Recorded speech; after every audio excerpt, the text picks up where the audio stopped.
children, I am back with you again with the hope of strengthening your knowledge of literary devices. With the fresh memory you have with my discussion in my two other lessons we had on previous days, I thought of discussing two other masterpieces of literary texts, if I say, to help you understand better what we learned in previous lessons. So, for that of course, I have chosen two poems that are not included in your syllabus, but one is a really classical poem from one of the popular romantic poet William Wordsworth, and other one is another popular poem, though it is not a very classical poem. I think they are rich with lot of literary devices where you can pay attention to these things and learn more about what we have discussed previously. Right. So, to begin my lesson with, I thought of showing you certain pictures. Shall we have a look?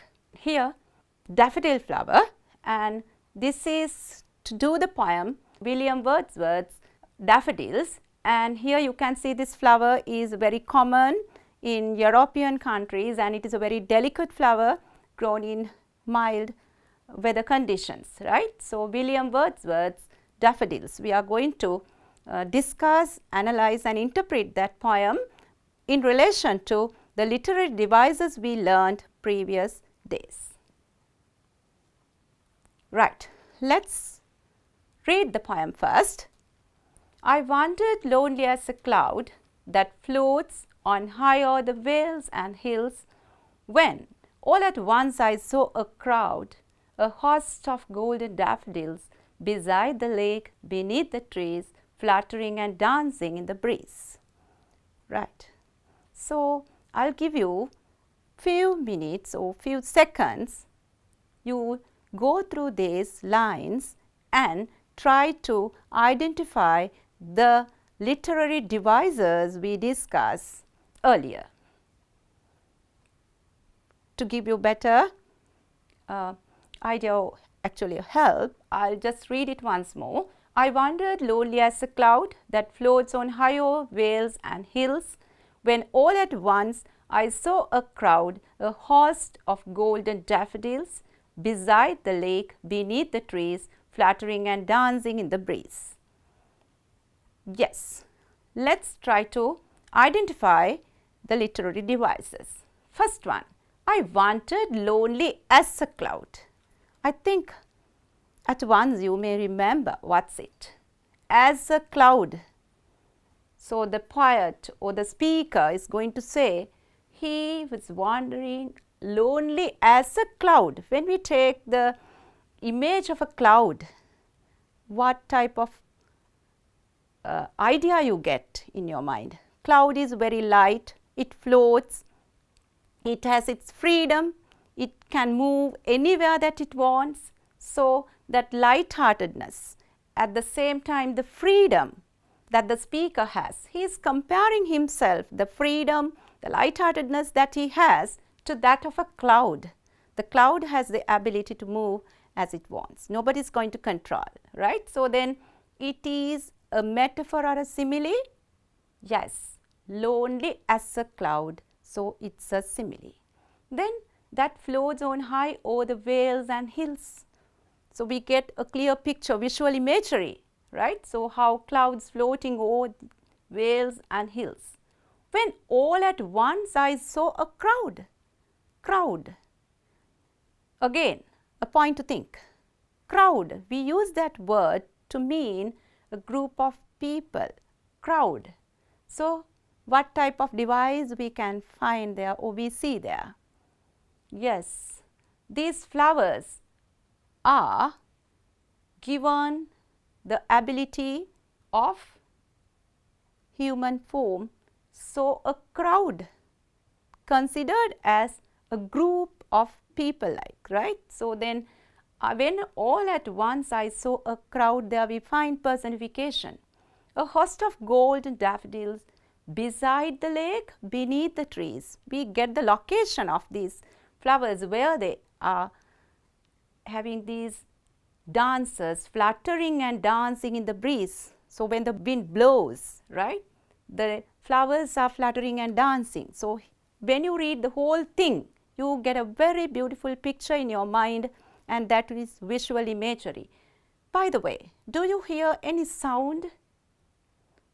Yes? When all at once I saw a crowd? No. A host of golden daffodils beside the lake beneath the trees, fluttering and dancing in breeze. A slight rustling sound sometimes, right? So when the wind blows, we may imagine that, right? This is to elaborate on that. You can see the trees, and it is a movement of wind, and then you can see the trees are swaying like, and the flowers, they are on valleys, and you can see the mountains, and then the lake. All these things are included or condensed in this picture. So this type of a picture might have got in your imagination when you read the lines of this poet, when we say, I wandered lonely as a cloud that floats on high over vales and hills, when all at once I saw a crowd, a host of golden daffodils, beside the lake, beneath the trees, fluttering and dancing in the breeze. Of course, this picture is a type of a visual we chose to show you. When you read this poem or these lines, the picture you get in your mind may be similar to this, and sometimes this flower daffodil is not a very familiar one for you all, because that is not grown in Sri Lanka and that flower doesn't bloom in Sri Lanka. So that is why right at the beginning of the lesson I showed you the picture. So with all these things, you can have some beautiful pictures in your mind when you read those lines. So the poet is very effective in bringing out that idea of creating visual imagery in the minds of the reader with his choice of words and how he has created the lines to give that idea. Continuous as the stars that shine and twinkle on the Milky Way, they stretch in never-ending line along the margin of a bay. 10,000 saw I at a glance, tossing their heads in sprightly dance. So again, the poet goes on to say the beauty of these flowers and how they look. Again, he has used another literary device in the first line. Continuous as the stars that shine and twinkle on the Milky Way. So this Milky Way, what's it? The sky. And can you think of the stars twinkling at night in the sky? So likewise, the color of the stars at night, bright golden color, we can see that, and then after that the same image is there in the mind of the speaker and even in our minds when we read this, when the poet says continuous as the stars that shine and twinkle on the Milky Way. Right, again, continuous as the stars. So when they are moving or swaying their heads in the wind, these flowers look like the stars that shine in the sky at night. So what is compared there? The color, the twinkling effect, and then how these flowers are moving or tossing their heads in the wind. These two things are compared. And so what is the literary device? Find their literary device. As the stars, again a simile, as the stars that shine and twinkle on the Milky Way, they stretch in never-ending lines. So we can't find the boundary, like it's far, far away, it has spread all over the area along the margin of a bay, right? So margin of a bay, in the mind you may create a picture of this, and let's see what we are going to discuss next. 10,000 saw I at a glance. So once I look at them, I feel like there are 10,000 flowers. It shows the number of flowers and they are uncountable. 10,000 at a glance, tossing their heads in sprightly dance. They are dancing happily. Actually, are the flowers dancing? No, when the wind blows, they are moving. That movement is shown by the writer or the speaker as a sprightly dance, right? So it shows his way of enjoying this scene and how much he was delighted to see this beautiful scenery, right? So, they are tossing their heads, they are moving their heads. Actually, these flowers, they do not have heads, but when they are moving, he feels like just like the dancers are moving their heads in a dance.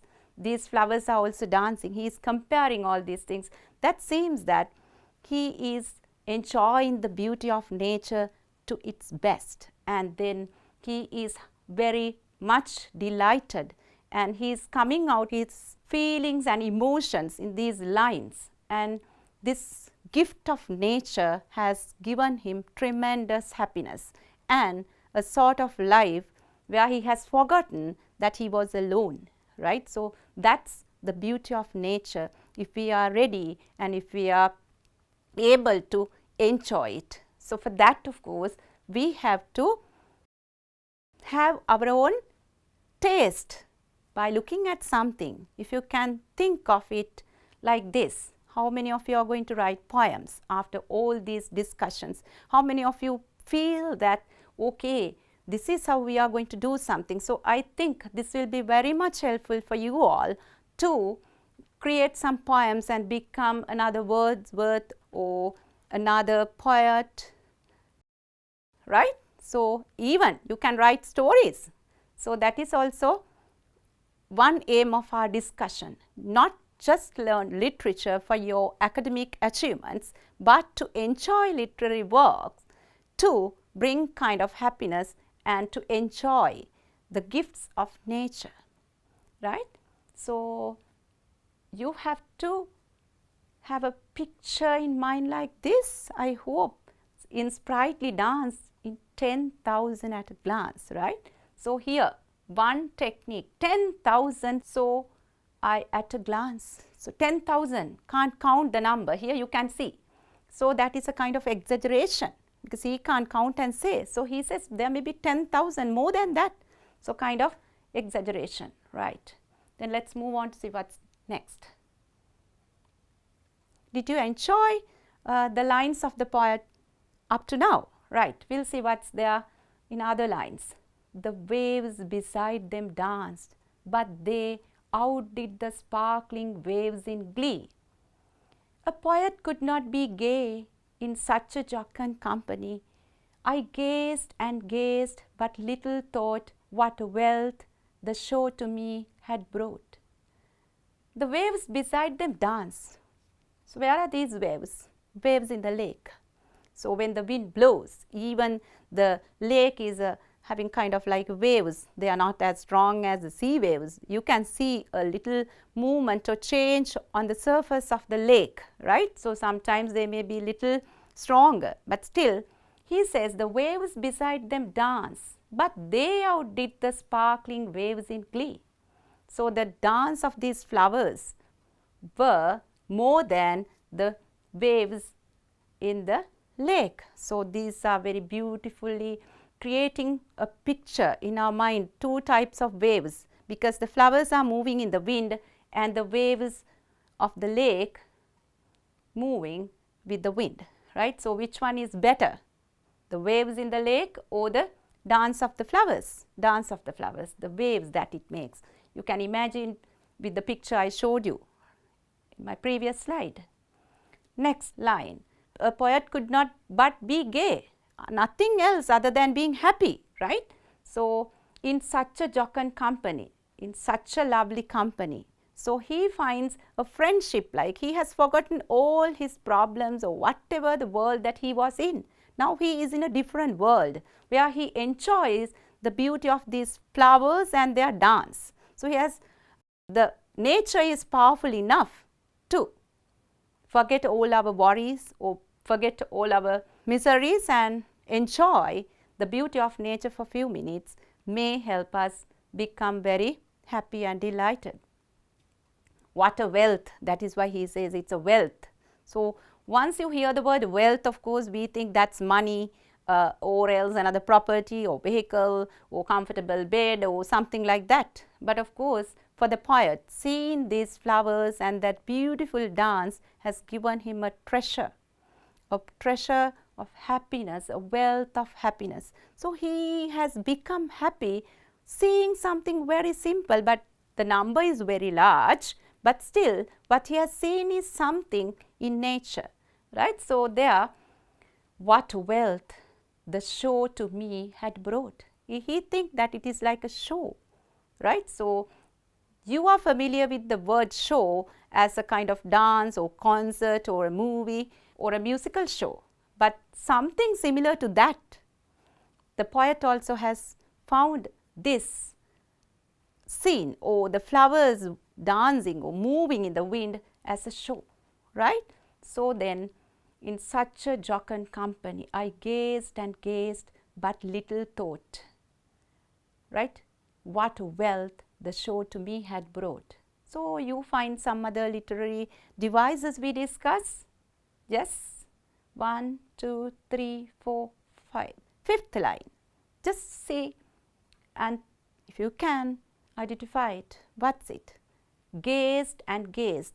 The verb repeated there, repetition, to show that he was looking at those things for a fairly long time without moving his eyes. It was such a beautiful scenery that he was not able, or he was not ready to take his eyes away from that. It has attracted him so much, gazing without moving your eyes, without winking even, right? So have you encountered with such beautiful things in your life, just like Wordsworth has found here? Yes, once you go to the botanical garden, Haggala, or else once you go to Nuwara, sometimes you might have seen some beautiful flowers, but not in such large numbers. But actually that experience may be something similar to this, right? So you can recall some of those past trips or journeys that you made to those places and think of the beautiful flowers that you gazed at, right? Here the poet says some more about this. For often when on my couch I lie, in vacant or in pensive mood, they flash upon that inward eye, which is the bliss of solitude, and then my heart with pleasure fills and dances with the daffodils. Here the writer is no more there with the flowers, now he is at home. How do we get to know that? Yes, he used the word, for often when on my couch I lie, right? So he is not going to keep his couch there right under the trees, but he is at home. Or in vacant or in pensive mood. Vacant or pensive mood, when he has nothing to do, or when he is thinking, right? Pensive mood, what comes to his mind? They flash upon that inward eye. They. What is this word they refer to? They refer to this scenery of these beautiful flowers, daffodils, 10,000 daffodils. He compared that to a crowd as well, right? They flash upon that inward eye. What is this inward eye? His mind. So that means this picture has internalized in him, and he is going to recall this memory of beautiful flowers when he is free and when he doesn't have anything to do. It has become an everlasting memory for him. So it shows the power of nature to bring a kind of companionship to a man who is alone, who doesn't have anything to do, who doesn't have any idea other than these beautiful flowers, because they have become a very good source of happiness for him, which is the bliss of solitude. That's why, right? And then my heart with pleasure fills. He says that his heart is filled with pleasure when he thinks of these flowers and dances with the daffodils. He still can remember how these flowers were dancing in the wind and how they moving in the wind. Right. Without any discussion, shall we read the whole poem once more? I wandered lonely as a cloud that floats on high over vales and hills, when all at once I saw a crowd, a host of golden daffodils, beside the lake, beneath the trees, fluttering and dancing in the breeze. With that picture in your mind, without looking at this, shall we move on to this? Continuous as the stars that shine and twinkle on the Milky Way, they stretched in never-ending line along the margin of bay. 10,000 saw I at glance, tossing their heads in sprightly dance. Fine. The waves beside them danced, but they outdid the sparkling waves in glee. A poet could not but be gay in such a jocund company. I gazed and gazed, but little thought what wealth the show to me had brought. For often, when on my couch I lie, in vacant or in pensive mood, they flash upon that inward eye, which is the bliss of solitude, and then my heart with pleasure fills and dances with the daffodils. Right. So, when you read this poem, or when we analyze this poem, in our discussion we found that which is the bliss of solitude, we understand this person is all alone, right? Loneliness is there for him, and he thinks that because of that loneliness, he just told that I was floating, or I was wandering lonely as a cloud. So he compared himself to a cloud, and he was enjoying all these things like a cloud watching all these things, right? So there we understand that he had that freedom and everything. In life, sometimes we think that freedom is a blessing, or we are blessed to have a kind of freedom. What will it lead to at the end? Sometimes it will end up in loneliness. So this person, this poet, the speaker, in his loneliness, very happily recalls the memory of his trip high over the vales, and what he saw, host of golden daffodils in their sprightly dance. Remember, we think that freedom is a blessing, yes, of course, to a greater extent, but it will end up in loneliness unless we have something like this to experience. So it's very much important to look at nature and try to understand life. So that is why I told you right at the beginning, William Wordsworth is considered as a romantic poet, because he is going to discuss about the beauty of the world, beauty of the nature, where we can derive pleasure enjoying all these beautiful things in the nature and enjoy life. Right. So I think you might have got an opportunity to strengthen or further understand the literary devices. Some of them appeared in this poem, and next I am going to show you certain other devices I discussed, but still kind of repetition to emphasize the ideas. Simile. Simile is a device used to compare one object to another, to help readers understand or to clarify the meaning using as or like. We had several examples. I wandered lonely as a cloud. Right? Then there are two similes used in the poem. I wandered lonely as a cloud. He compares his loneliness with a single cloud. The second is used in the opening line of the second stanza. Continuous as the stars that shine. Here Wordsworth compares the endless row of daffodils with countless stars blinking in the sky. The dance and the stars were compared, right? I think the idea of simile, or the literary device simile, how to use it, the meaning of it, and when you find this in your poems, I hope you can easily trace or identify that literary device, and when you write poetry even you can use them, right? Then personification.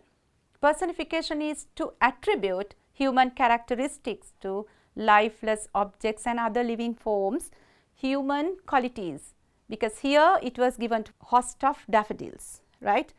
A large number of daffodil flowers, and again in the poem eagle, an animal is personified, right? So let's move on to the next literary device.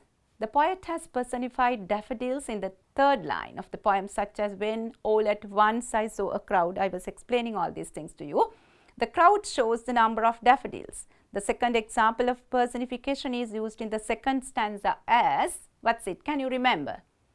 Tossing their heads and sprightly dance. It shows that daffodils are humans that can dance.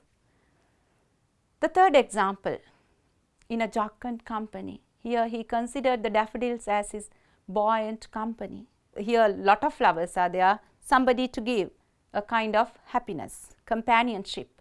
These flowers have taken that place in relation to this poet or the speaker, right? These flowers have given him the companionship. Alliteration. I think you can remember this device.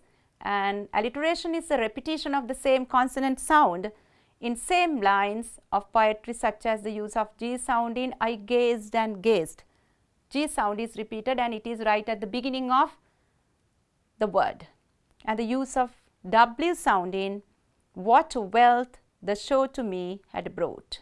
Next, assonance is the repetition of vowel sound in the same line as the sound of A. 10,000 I saw at a glance, and E sound in they stretched in never ending. 10,000 saw at a glance. Now see how many times this letter A giving that sound, a sound, 1,000 saw at a glance. Different sounds that letter A gives, right? So the vowel sound is repeated, so that is an assonance. And E sound, they stretched in never ending. They stretched, never ending. Again you find that E sound repeated. So that is another example for assonance in the poem. Next, consonance. Consonance is the repetition of consonant sounds such as the sound of T in what wealth the show to me had brought. Their letter T gives the sound in different places of different words, not at the beginning.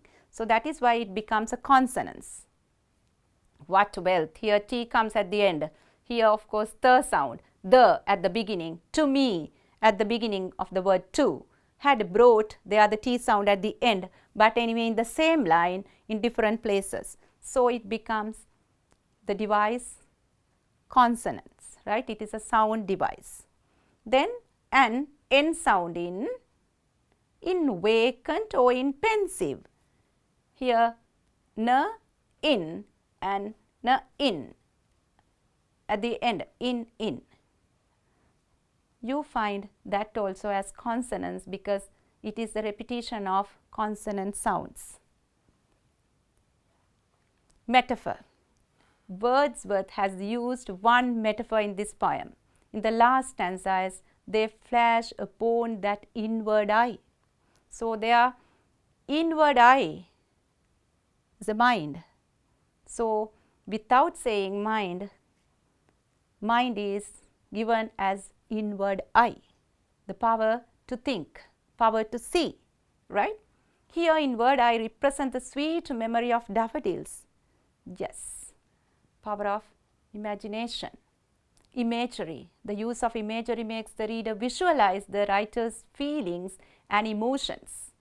Wordsworth has used images appealing to the senses of sight, such as lonely as a cloud, a crowd, never-ending line, Milky Way, jocund company.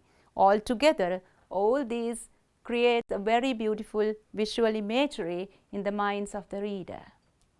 Fine, let's see what's there next. The other poem that I'm going to analyze. The Sea by James Reeves. Here also, the aim is to give you further understanding about the literary devices we learned so far, and there may be a kind of repetition of what we learned. So it will be helpful and it will emphasize the things you learn up to now. Let's see what's there. What is this? A beautiful picture of a beach. So you can see the sandy beach, and what about the trees? You can see that they are there against a strong wind. Wind is moving because you can see trees are bending towards a direction. And then what about the water, sea water, crystal clear? Is it a beautiful picture? And what type of feelings are there in your mind when you look at a picture like this, right? So is it a very rough sea or calm sea?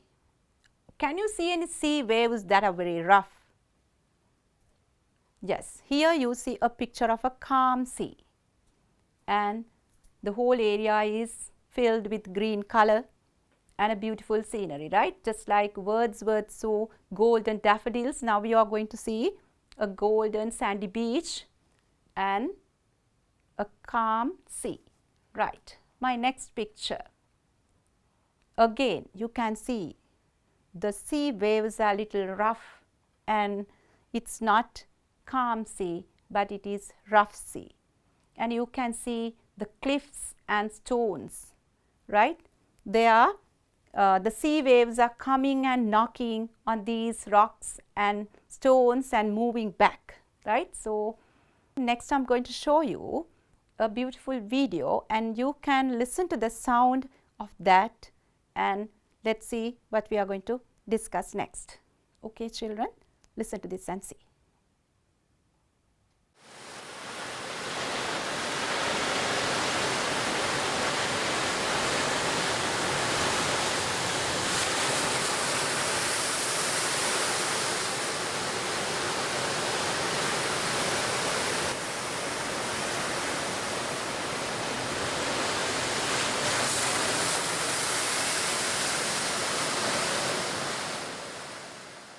Okay, children, so how did you feel?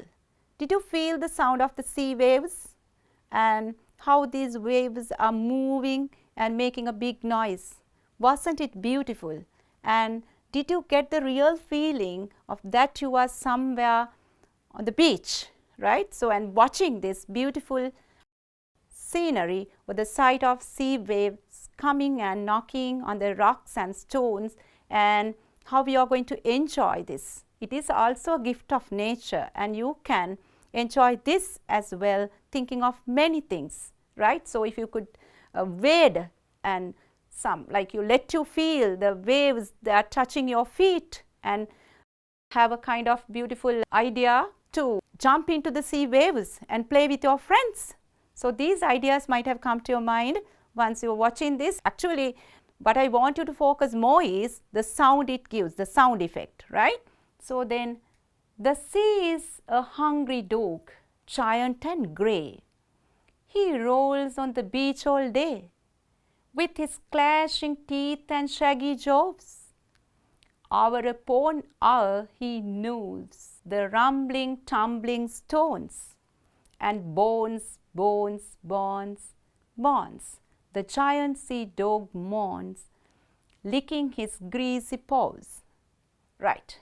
So this is another experience, right? Here we are going to experience something about sea waves. What about the writer's idea about the sea waves and about the sea?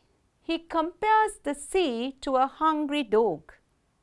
So hungry dog is restless because it doesn't have food to eat, and his internal body sensation of having kind of food has made him restless, right? So likewise, the sea is also very much restless. Why?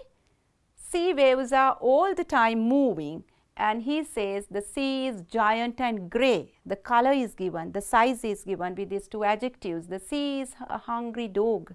What is the device that the poet has used or the speaker has used there? Direct comparison, sea to a hungry dog. So then it becomes a metaphor, right? He rolls on the beach all day, it never stops. Sea waves are coming, again moving back to the sea. That is an endless process.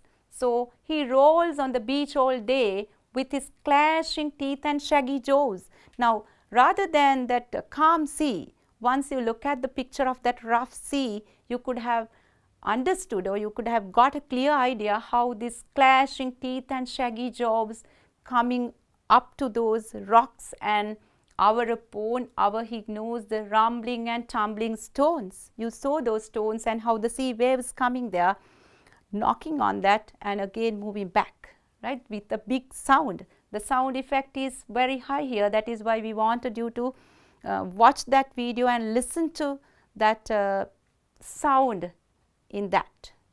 The rumbling and tumbling stones, the sound. Then after that, you know that bones, bones, bones, it is repeated there.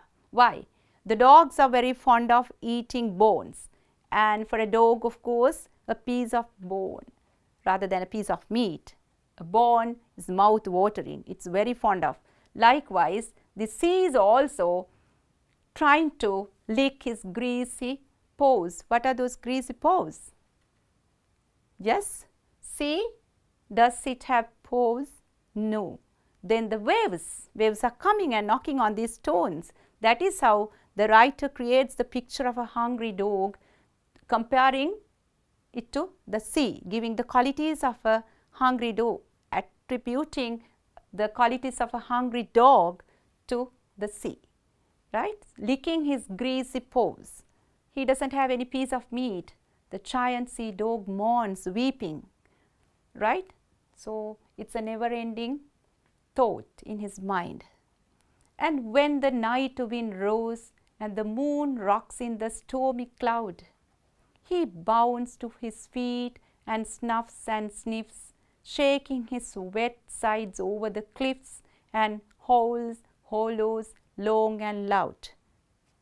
Right? So then, and when the night wind rose, night wind comes and the moon rocks in the stormy cloud. It's a beautiful picture of a night. If I say moonlit night, because and the moon rocks in the stormy cloud, right? So he bounds to his feet and snuffs and sniffs, shaking his wet sides over the cliffs. So like a dog is shaking its body, the sea waves are also going to come up to these rocks, and it is not going to be over, and howls and hollows long and loud. So just like a dog is howling, the sea waves are making a big noise. So I think this is very clear idea, because you listen to that sound in the video, how the sea waves are making such a big noise. So just like a dog howls, so it's a very terrible noise at a time, of course, but sea waves also sometimes that noise it makes is scary and frightful, and it brings a kind of horror to our mind, doesn't it? So this is night and the whole area is dark, but the moonlight is there. So in that moonlight we can have a very clear picture of these things in our mind. So the poet is very successful in creating these pictures in our mind with the use of all these literary devices. And when the night wind rose, he comes out, or he brings out lot of visual and auditory imagery here. We find lot of auditory imagery as well as visual imagery, right? So let's see. But on quiet days in May or June, when even the grasses on the dune play no more their reedy tune, with his head between his paws, he lies on the sandy shores, so quiet, he scarcely snores. Fine. Then when we read this poem like this, you understand how we are going to get a picture of a very calm sea. Right at the beginning, poet was presenting the sea as a very rough sea. It may be due to these weather conditions. At the time, the sea is having high tide and the sound is very big and the sea waves are very rough, right? So in that weather, of course, fishermen find somewhat difficult, and it is risky for them to go on fishing, and all these things related to our life as well become somewhat hard. But here, when the sea is very calm and quiet with the low tide, we are going to have a very beautiful natural scenery where we all can go to the beach and play even, and you can make sand castles on it, and the sea waves are not rough, so you feel that you are safe, right? So, can you remember how the poet brought out these two different or contrasting ideas in the poem itself? First, he used lot of sounds like snuffs and sniffs, howls and hollows, and prior to that you could see that rumbling and tumbling stones and bones, bones, bones. We have to articulate a lot and bring a kind of very hard to pronounce these words with high sounding words, of course, right? So, when it comes to that low tide, how did he say that? With some long vowels, but on quiet days in May or June, right? So, we are going to have some short vowels. When even the grasses on the dune play no more their reedy tune, with his head between his paws. We are going to get a clear visual imagery of a dog keeping its head on its paws and lies on the sandy shore, because the writer compared the sea to a hungry dog, and now he is going to say that dog has come to a certain calmness and now he is not going to be aggressive, right? He lies on the sandy shore, so quiet, quiet, he scarcely snores, even the sound of snoring is not heard. So, he is so quiet. So, with the use of alliterations and consonants, the poet has successfully brought out this sound effect. Now, do you understand why we let you listen to that sound in the video, right? So, now you very clearly understand the two different sound effects here, and with that sound effect, how the poet has brought out these two contrasting or two different weather conditions of the sea, high tide and low tide. The Sea by James Reeves is a 3-stanza poem. So, it includes the use of metaphor, imagery, onomatopoeia, or varied rhyming schemes, right? So, rhyming scheme: June, tune, tune, poves, shows, snows. We hear lot of rhyming words. Of course, if we divide them into 3, 3, 3, you can see triplet rhyme there. June, dune, tune, poves, shows, snows. Can you remember? I told you when there are 3 lines and having the same ending sound, we take it as triplet rhyme. Let's see whether we have the same. They are in the second stanza. Rose, cloud, sniffs, clips, loud. What about that? Rose, cloud, sniffs, clips, loud. You have there rhyming couplet, sniffs and clips, but this poem altogether doesn't have any rhyming scheme, but we find some rhyming words. We can't just have a rhyming scheme because that rhyming pattern is not consistent in every verse. Dog, grey, day, joves, nose, tones, bonds, mourns, pose. So, when we take all these, we find some rhyming words. Dog, then after that grey, day, joves, nose, stones, bonds, joves and nose, rhyming pair, stones and bones, rhyming pair, then mourns and pose. Again we don't have, but here of course we can take this as triplet rhyming again, because stones, bones and mourns, ns, sound. Then joves, nose, pose, but again they are not in consecutive 3 lines, so we can't just take it as rhyming or triplet rhyming.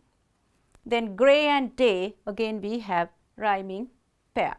So, that is how he has used rhyming words in the poem.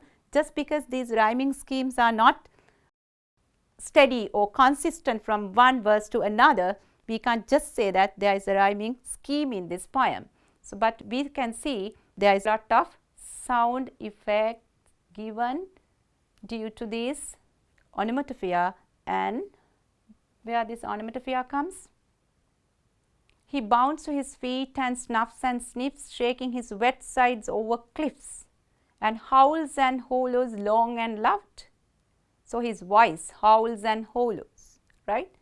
Then let us move on to see this in the first stanza. The poet uses a metaphor to say the sea is a hungry dog, giant and grey. That is what I was telling you. from the beginning, and I am going to give you further idea about this. Reeves continues the comparison by describing how the waves lap upon the sand in the same way that a dog would bound endlessly through the day, thus giving the sea the qualities of the dog. This metaphor is carried throughout the poem, and just because he did that, we could easily just discuss or think of the two weather conditions with the sound of the sea waves we heard. The poet is describing the sea on a rough, dry day in this 9-line stanza, which has an A, B, B, C, C, D, D, C rhyming scheme. Yes, 9-line stanza, of course, you have. All the other stanzas, you can't take this pattern. Dog, grey, day. So, A, grey and day, B, B, jaws, nose, C, C, and stones again, bones, moans. Here, A, B, B, C, C, D, D, D, and again C.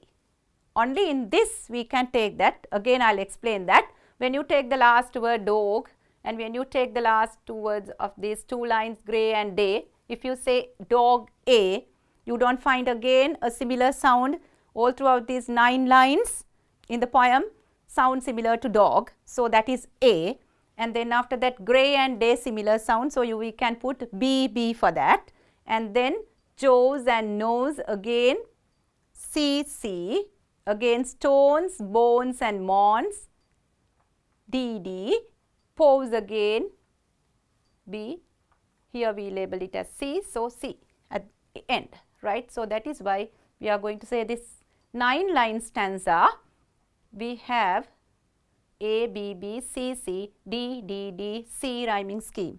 Remember, the rest of the poem, other 2 stanzas, you don't find this type of a rhyming scheme. This is valid only for the first stanza, which has 9 lines. Using vivid imagery, the reader can see and feel the wildness of the ocean as it crashes along the shore all day long. Yes, like a hungry dog, the rough sea, its wildness, its roughness, its violence, kind of violence, of course, violent, aggressive, we'll say, and ocean, it crashes along the shore all day long. Sea waves never stop. The words moan and rose are examples of onomatopoeia in the stanza. Moan and rose. So, mourning sound and roaring sound, howls, hollows. In the final stanza, the dog metaphor continues, but the setting changes to warm, calm day. The sea is compared to a dog longing in the sun as it laps quietly along the sand. A, C, C, C is the rhyming pattern of the final stanza. Again, the final stanza has a different rhyming scheme. We have to go back to see that rhyming pattern of the last one. Then you can have a clear idea of rhyming patterns, how we are going to take. How many lines are there? 1, 2, 3, 4, 5, 6.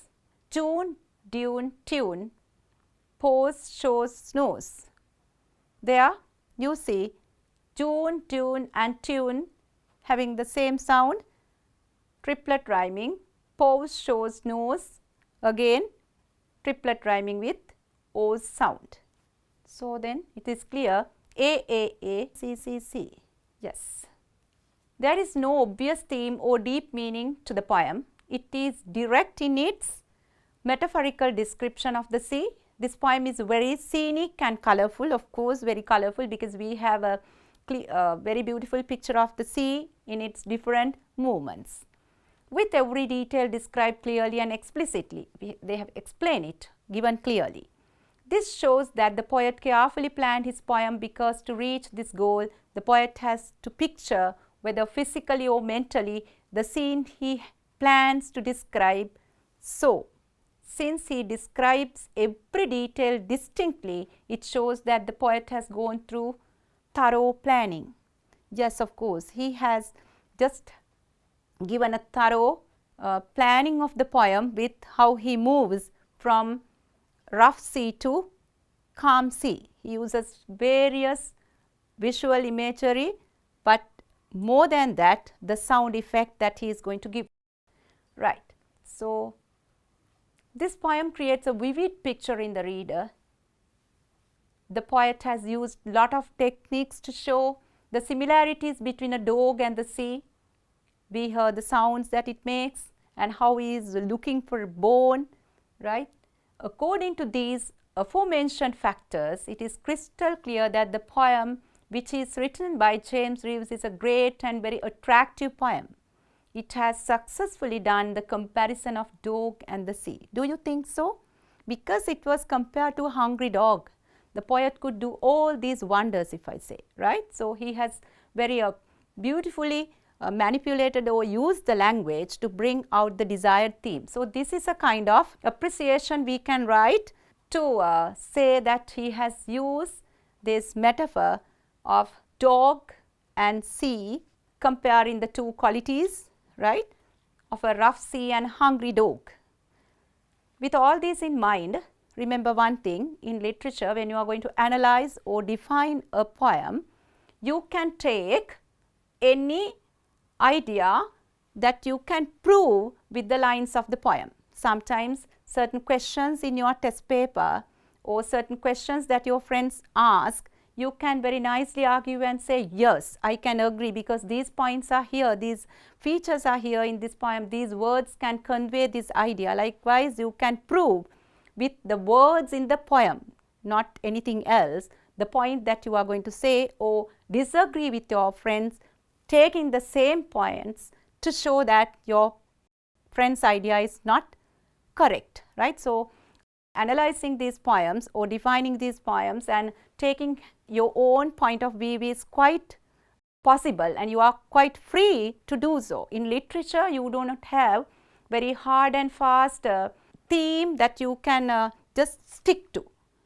There can be themes and another person can come up with a theme which can be proved the words in the poem, right. So, you can take a twist and show a different idea. So, you are free, but remember when it comes to context questions, you have to stick to those things, and techniques, of course, everybody can say the same thing, but you are free to point out all these other points in your essay type questions as you wish, as long as you are going to prove your points with the lines or with the words of the poem or the literary work. So, I think you have got a clear idea of what we are going to do with our next lessons in analyzing or defining the literary work. So, our attempt is to give you a clear idea or facilitate you all to analyze or define these poems. So, I am going to wind up the lesson for the day and I am going to meet you very soon, and until then stay safe and I am going to say goodbye.